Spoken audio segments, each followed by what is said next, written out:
noches. Con la última actividad del año de este espacio de plataforma de pensamiento latinoamericano y la cátedra Manuel Ugarte, aquí en el ECU, tratando de llevar adelante esta última presentación de este libro de Muros y Puentes, dialéctica de los conflictos contemporáneos, secundado por las dos autoras de este libro, la doctora Ana Zagari, doctora en filosofía por la Universidad del Salvador e investigadora en distintas universidades, y también la licenciada en filosofía, también autora del libro, Cristina Campana, que también es investigadora en distintas universidades, docente de la Universidad de Buenos Aires durante muchos años. Y bueno, son las autoras de este libro tan interesante que de alguna forma es un texto que nos remite a la actualidad, a nuestra contemporaneidad, y en cierta manera esta metáfora de los muros y los puentes trata de, creo, referenciar lo que es el signo de nuestro tiempo, el signo de las políticas globales y el signo de los desafíos globales, en un mundo en el cual, de alguna forma, concurren dos fenómenos bastante marcados. Por un lado, el despliegue de las políticas neoliberales, sobre todo a partir de comienzos de la década del 90, un proceso, ideológico que nosotros hasta el día de hoy estamos viviendo sus consecuencias desde el punto de vista de la desigualdad que genera. Ese proceso ideológico está montado sobre un proceso, si se quiere, ontológico, que es el despliegue de la técnica a nivel global, es decir, de las nuevas tecnologías que en cierta manera constituyen un vínculo estructural, es decir, desde el punto de vista de un proceso, que es el proceso de globalización, que se acelera en las últimas 5 décadas, sobre todo el siglo XX, pero sobre todo a partir de las últimas décadas del siglo XX y principios del XXI, y ese marco global está articulado en torno a un principio ideológico que es el del neoliberalismo, el principio de alguna manera del pensamiento único, en el cual se van generando procesos de integración, pero al mismo tiempo esos procesos de integración están articulados con procesos de segregación, ¿no? Es decir, lo que de alguna manera esas democracias liberales que se fueron fomentando a partir del consenso de Washington en los 90 y que hoy se vienen constituyendo desde otros lugares, pero también con lógicas similares, parecería que lo que están constituyendo son integraciones segregativas, ¿no? Es decir, procesos de ciudadanización bastante intensos, pero al mismo tiempo pagando el precio de grandes y profundos grados de exclusión, ¿no? En ese punto, lo que parecería que es la razón histórica de nuestro tiempo, de esta última etapa, tiene que ver no con grandes conflictos como fueron los que estuvieron presentes en la Guerra Fría, sino que precisamente el escenario que se configura después de la caída del muro de Berlín parecería ser el de guerras civiles mundiales, ¿no? Es decir, nosotros no asistimos a luchas entre naciones, a luchas por el predominio hegemónico a nivel global, sino que lo que parecería que se está dando, y de manera muy cruenta, sobre todo cuando vemos los datos estadísticos que se dan en los conflictos en las distintas partes del mundo, es que los que están pagando el precio de esta desigualdad, de esta violencia estructural, son los sectores marginados, ¿no? Los sectores marginados y marginales de la vida pública global. En ese sentido es que nosotros creemos que estamos hablando de una guerra civil mundial. Sabemos que todo ese conflicto está estructurado con un predominio muy importante de los intereses del capital financiero global, y que frente a eso los poderes del Estado, los poderes estatales como fuerzas de resistencia a esos procesos globalizadores y de exclusión,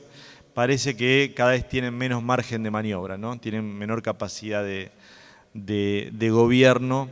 en un marco global, en un marco excluyente, en un marco de predominio del capital financiero salvaje. En ese sentido creo que cobra mucho vigor esta idea de pensar en este mundo globalizado desde esta doble perspectiva, de la perspectiva de los muros y la perspectiva de los puentes, que es en última instancia de la dialéctica exclusión-inclusión. Y bueno, y obviamente este libro me parece, le decía a Ana y le decía a Cristina, muy completo en su abordaje. Me parece que es realmente un vademecum de las luchas globales y de los procesos también de dominación global, con un gran caudal estadístico, pero también con un gran caudal filosófico, con un gran sustento de fondo, que es el que tal vez me parece que las autoras van a poder desarrollar. Insisto, me parece un texto muy importante, un texto que nos convoca a nuestra contemporaneidad, como diría Foucault, a pensar nuestra contemporaneidad desde nuestro nosotros colectivo, y que de alguna manera, en un contexto de bastante complejidad, creo que este libro nos da muchas de las claves, muchas de las tramas, muchos de los senderos para poder pensar horizontes de mayor autonomía y de mayor equidad a nivel local, regional y global. Bueno, dejo a las autoras desarrollar todo este concepto.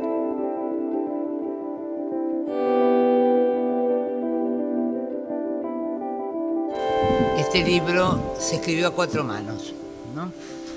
Y no hay un peso de una sobre la otra, sino que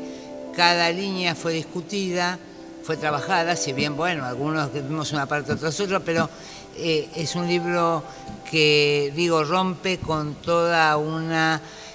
dialéctica, inclusive de la producción intelectual, que bueno, acá es mío esto y el otro es del otro, y que de alguna manera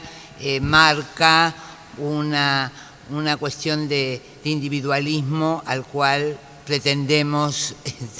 predicar en contra, ¿no? Entonces, el valor que yo le veo a nuestro trabajo tiene que ver con eso, ¿no? Que es una obra que lo hicimos entre las dos y que, por eso digo a 4 manos, y que intenta, digamos, por otro lado, atravesar con los muros todas estas cuestiones que nos dividen, que nos separan, que en muchos casos están como ocultas, no visibles. Uno las nombra así, claro, pero porque bueno, hay un capítulo de muros donde están los muros físicos, al cual nadie cree que pueda haber 85 muros en el mundo, ¿no? Pero también están los muros del fundamentalismo, de los fundamentalismos, están los muros de la exclusión, que la exclusión abarca,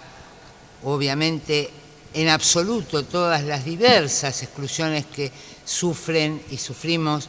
las personas que vivimos en este momento histórico, unas más que otras, obviamente, pero inclusive cuando uno habla del respeto a la diversidad, dentro de ese respeto a la diversidad hay exclusiones, ¿no? Por ejemplo, voy a tomar un ejemplo que me parece a mí bastante simbólico, ¿no? La comunidad o la colectividad trans es la exclusión de la exclusión. Y supuestamente todos los que tenemos una mente más amplia de aceptar la diversidad, este colectivo queda fuera. O sea, y esto es algo que tenemos que repensar, inclusive aquellos que nos consideramos más abiertos, más incluyentes. Bueno, de la desigualdad no podemos decir mucho porque, bueno, nadie duda que la desigualdad es un muro, pero también dentro de ese muro hay cuestiones que nos atraviesan y que permanentemente son motivo del discurso dominante y que de alguna manera aparece que está bien que los excluyamos, está bien que sean desiguales porque no se lo merecen o porque son unos negros de M o lo que fuere, y aparece otra vez la exclusión, otra vez el muro, otra vez la desigualdad, ¿no? Y bueno, y los puentes son la esperanza, ¿no? Los puentes son eso, sí, todos aquellos a los cuales nos duele el mundo de hoy, bueno, pensamos en que hay puentes que debemos fortalecer, puentes que debemos construir desde la nada, porque están todavía en proyecto, pero bueno, creo que esa primera parte que parece tan densa, tan dura, etcétera, tiene una segunda parte que, bueno, indica hacia la esperanza, ¿no? Y bueno, obviamente también lo tenemos que decir, gran parte de este trabajo está bajo, y los que lo lean lo van a percibir inmediatamente, sobre todo en ese conglomerado de esperanza, está el magisterio de Francisco, ¿no? Yo creo que Francisco, más allá de sorprender al mundo, inclusive con sus acciones, nos ha legado una encíclica que también creo que está ninguneada, que es un nuevo paradigma ecológico, ¿no? Y que sobrepasa la cuestión del ambiente, porque incluye el respeto a la diversidad, el respeto a las culturas distintas, el respeto al otro como primer lugar, incluyendo allí también el ambiente, el planeta que se nos está deshaciendo, ¿no? Creo que, bueno, insisto, creo que la primera parte tiene que ver con, bueno,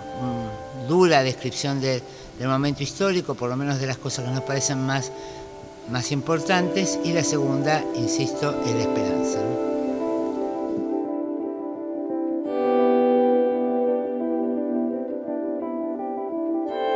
Agradecer a Roy, a Gustavo, a todo el equipo de Alicia, a la universidad, el esfuerzo. Sabemos que no es una fecha ya propicia para este tipo de presentaciones y por eso lo agradecemos, hablo por las dos, mucho más. Para nosotros Rosario siempre está muy cerca y conozco a muchos de ustedes precisamente por haber participado de muchos encuentros y realmente es un placer que este libro tenga así como lanzamiento, vengan chicos, y como la primera presentación, este ámbito, el ámbito de la Universidad Nacional de Rosario, este hermoso ámbito que hoy nos cobija. Y bueno, y eso tiene que ver con trabajo en común, con esfuerzo, con deseo. Debo decir también que el primero que recibió el libro fue Francisco, el Papa Francisco, porque tuve la posibilidad de estar viajando y de que me reciba y bueno, pude darle el ejemplar que recién había salido. Y tanto Roy como Cristina de algún modo se refirieron a un diagnóstico que nos es común, que es precisamente esta ola que muchos llaman neoliberal y que yo también adopto ese nombre, pero que me parece que es fundamentalmente neoconservadora, dado que el liberalismo, y tenemos que recordarlo porque nobleza obliga, ha aportado al mundo contemporáneo muchos valores, por ejemplo, el de los derechos humanos. Y me parece que a veces hacemos una injusticia llamando neoliberal. Por supuesto que une a lo liberal con lo neoliberal y a nosotros qué nos separa de esas concepciones filosófico-políticas, económicas, fundamentalmente lo que decía Cristina, la figura del individuo, del yo como superior al nosotros. Al contrario, este texto que marca los conflictos que nos duelen, porque como decimos en el inicio, el conflicto está siempre presente en el hombre, pero el conflicto presente nos duele precisamente porque es lo que vivimos hoy. Está muy agarrado de las enseñanzas, de lo que proviene de una filosofía práctica y de una ética basados en el campo popular, en la acción de lo que son las políticas en América, ligadas con los campos nacionales y populares, y también, como decía antes Cristina, de ese texto que yo creo que trasciende absolutamente a quien tenga fe o no tenga fe, porque es un texto ligado con la ética, que es la Laudato Si. Roy hablaba de la globalización y lamentablemente en muchos sentidos esa globalización ha puesto en modo superlativo esta condición del individuo como la figura que conduce al progreso, al bienestar, al bien y a la belleza, pero ese individuo también es el individuo del egoísmo, el individuo de la meritocracia, la figura de que, bueno, si me va bien es por mi propio mérito y si me va mal es por mi propio demérito. Y eso de algún modo es una condena para los pueblos, y cuando hablamos de pueblos hablamos fundamentalmente del pueblo trabajador, del pueblo que vive de un salario o que ha perdido su salario, es decir, de esas masas que se han hecho sujeto a partir de la acción y de las ideas políticas que le han permitido salir del sometimiento y emerger en la historia de nuestra patria. Yo particularmente creo que el radicalismo, el peronismo, el socialismo han contribuido a que ese pueblo pueda sentirse sujeto de sí, y ese sujeto es un sujeto necesariamente plural. Cristina hablaba de las diferencias y cómo hacer consistente un sujeto en las diferencias. La figura del individuo no tiene ese problema, porque por su propia definición se autonombra como un yo con todas las capacidades para llevar adelante el proyecto, la vida, la razón, etcétera. Y bueno, nosotras pensamos, y creo que en eso Roy y muchos también de los que son nuestros interlocutores, que hay una superación del vivir juntos en el concepto de nosotros, que con todo lo que significa vivir juntos, donde el conflicto siempre está presente, es más rico que esta meritocracia del individuo, que en definitiva nos deja arrojados en el mundo con nuestras propias, digamos, dones y dificultades, ¿no? Y el mundo está muy complicado y siempre lo fue como para habérnosla con él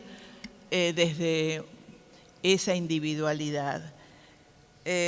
Con Cristina, cuando ella trajo el proyecto de escribir este libro, y yo se lo agradezco y se lo agradezco públicamente, hicimos comunidad. Ahí hay un nosotros en la escritura que antes ella mencionaba, en el sentido de que no hay un artículo que tenga su firma u otro que tenga la mía, porque hay una comunidad, lo cual no significa que no haya preferencias diversas, que no haya que haber trabajado mucho en una escritura que pueda ser más o menos coherente, porque venimos de una historia que nos es común, pero también nos es diversa. Yo particularmente creo que cuando hablamos de los muros, y Cristina hablaba de la cantidad de muros físicos que hay en el mundo y que desde que se publicó el libro creo que podríamos seguir sumando muros. Esos muros físicos son efecto de muros mentales, ideológicos, de los muros que pone el poder hegemónico. No son causa, sino efecto. Y en ese sentido, me parece que hay que apuntar también mucho a de dónde surgen estas concepciones. De todos modos, por poco que recorramos la historia y la geografía, aunque sea desde las enciclopedias, vemos que el hombre constantemente ha construido muros. Por decir alguna cosa, todas las ciudades europeas, o muchas de ellas, muestran como patrimonio histórico, digamos, sus muros, que fueron construidos en los momentos en que se iba haciendo Europa y que tenían que resguardarse y guarecerse, o la montaña, el muro, la muralla china.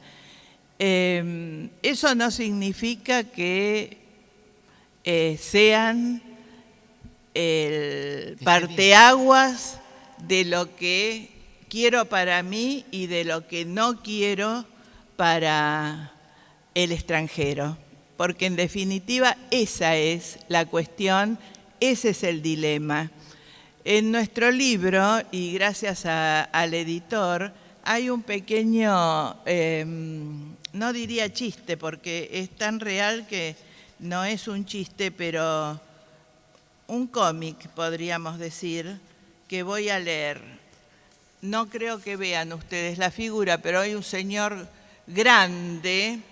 blanco, subido a una muralla, y del otro lado un negrito que trata, nadando como puede, o dos, de alcanzar el muro para traspasarlo. Entonces el negro le pregunta a este señor, que lo mira ya con desconfianza y viendo de qué modo lo puede apartar: ¿por qué asumís que venimos aquí a saquear? Y el señor blanco, grandote y poderoso, le dice: porque eso es lo que hemos hecho cuando fuimos a vuestro país. Esto, que siempre le hemos agradecido al editor, muestra precisamente en un cuadrito un poco la historia de esta humanidad que es conquistadora y conquistada, que es amurallada y excluida, y que no necesariamente va a dejar de serlo, pero que tenemos la esperanza de que podamos modificar esta concepción del miedo al otro, al diferente, para bajar un poco la construcción de los muros. Todos nosotros sabemos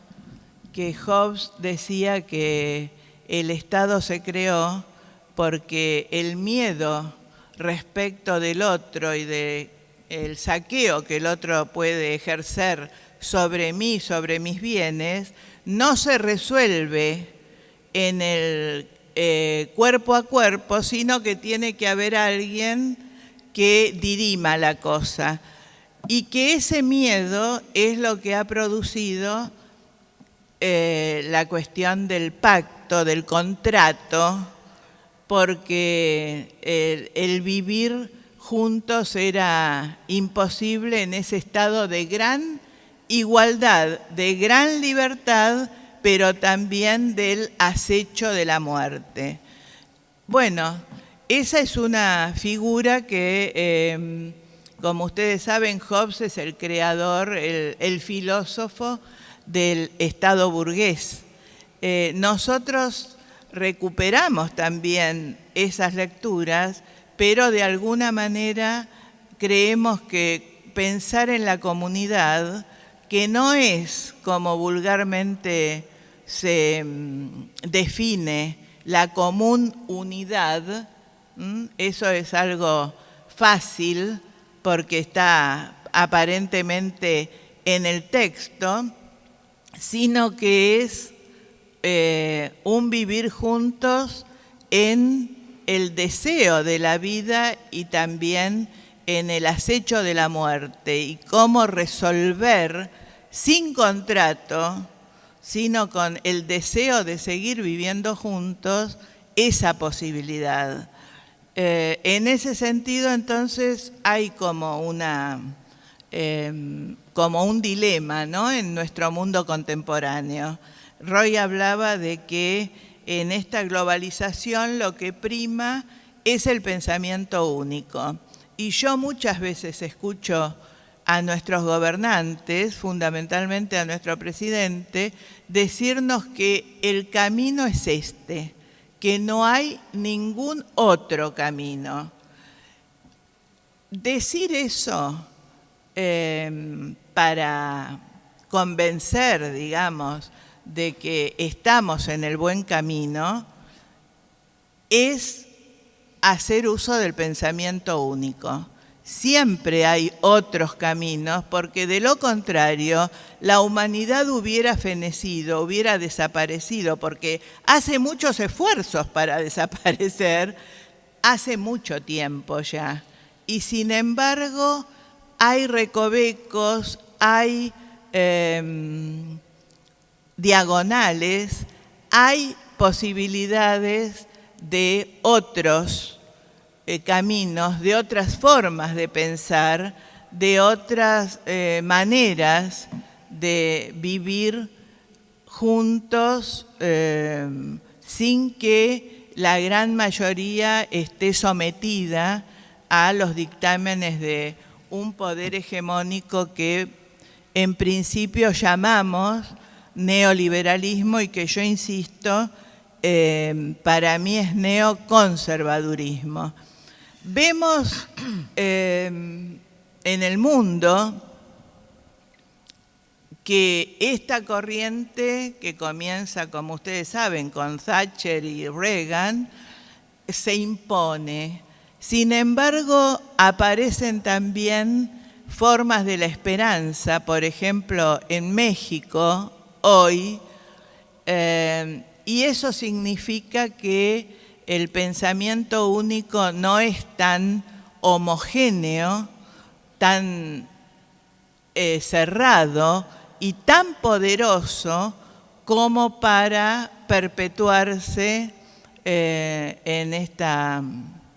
contienda entre oligarquías, poderes hegemónicos y pueblos. Creo que lo de México, lo de Bolivia, pero fundamentalmente pienso en México porque estuvo durante mucho tiempo sometida a un régimen excluyente. Solo con recordar a los chicos de Ayotzinapa podemos tener una cierta idea de cómo ese Estado no se interesa por las vidas de los más humildes, de los más pobres, de los más postergados. Entonces, esta posibilidad, yo no sé qué va a hacer el presidente AMLO en el sexenio que comienza en breve, pero lo que él ha dicho, algunos de sus gestos, como el gesto de Francisco, cuya primera salida fue a Lampedusa, hacen renacer el deseo y la esperanza de que el camino no es único, de que hay otras posibilidades, otros caminos. Como Cristina y yo, y creo que Roy también aceptaría, trabajamos en lo que llamamos la filosofía práctica, es decir, la vinculación de los conceptos con la política y con la ética y también con la jurídica, con el derecho. Este es un libro de filosofía práctica que no está solamente basado en conceptos ontológicos, aunque por supuesto, como Roy dijo, siempre hay una ontología en las concepciones políticas y éticas, pero que va a la cuestión de lo ético-político o de lo político-ético, como ustedes quieran, de una manera contemporánea, porque, como yo antes decía, son los conflictos que nos duelen, los muros que nos duelen son los muros del presente. Y en ese punto, entonces,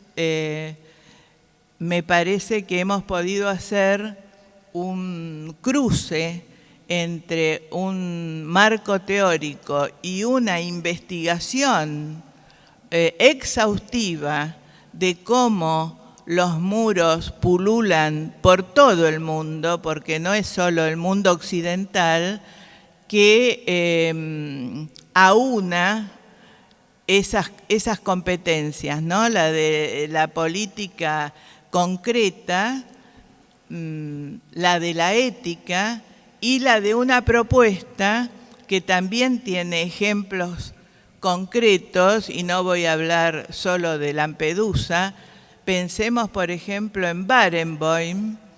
y en Said, un argentino judío y un árabe judío que lograron, y todavía a pesar de la muerte de Edward Said, continúan haciéndolo, establecer una orquesta cuyos jóvenes músicos provienen de Palestina, de Israel, y mientras se hace música, dice Barenboim, que no es ningún distraído de la política, porque dice cosas muy concretas respecto de lo que piensa, pero que mientras hay esa comunidad, que yo diría es lo más, el arte es lo más entrañable en todo caso de lo humano, se pueden superar las diferencias de las posiciones políticas. Y por último, me estoy extendiendo mucho, la otra cuestión, hablando de Barenboim y de esta orquesta, nosotras pensamos que el concepto de raza es un concepto excluyente y que hay que desterrar, porque no existe la raza blanca, la negra o la amarilla. Eso es una cuestión de una antropología avejentada, decimonónica, sino que lo que hay es la humanidad. Y en ese sentido, entonces, estos intentos de mirar en el rostro del otro, en su diferencia, en el asombro que nos causa esa diferencia y muchas veces hasta en el rechazo que nos causa esa diferencia, y poder hacer experiencia de esto, es, creo yo, lo que hace Barenboim, y es lo que ha hecho y sigue haciendo Francisco, y es en lo que para nosotros radica, para nosotras, no voy a hablar de nosotres, pero sí para nosotras dos, radica esta posibilidad de seguir creando, de seguir interactuando, de seguir escribiendo, de seguir dialogando, porque en el pensamiento único lo que falta es el diálogo. Ya su propia definición, si es único, ¿para qué quiero el logos del otro? Está la cosa ocluida desde su propia definición. Abrir al diálogo, al polemos. Yo creo que no hay que tenerle miedo al polemos y a la discusión. Al contrario, me parece que la discusión, el discurrir respecto del conflicto, nos ahorra de la violencia. Hay un filósofo árabe que lo que dice es eso: cuando no hay palabra, hay violencia. O cuando nos dicen que es el único camino, puede haber violencia. Bueno, un poco esto es lo que queríamos presentar, dar a conocer este texto que para nosotros ha sido, para Cristina y para mí ha sido, no somos las mismas antes,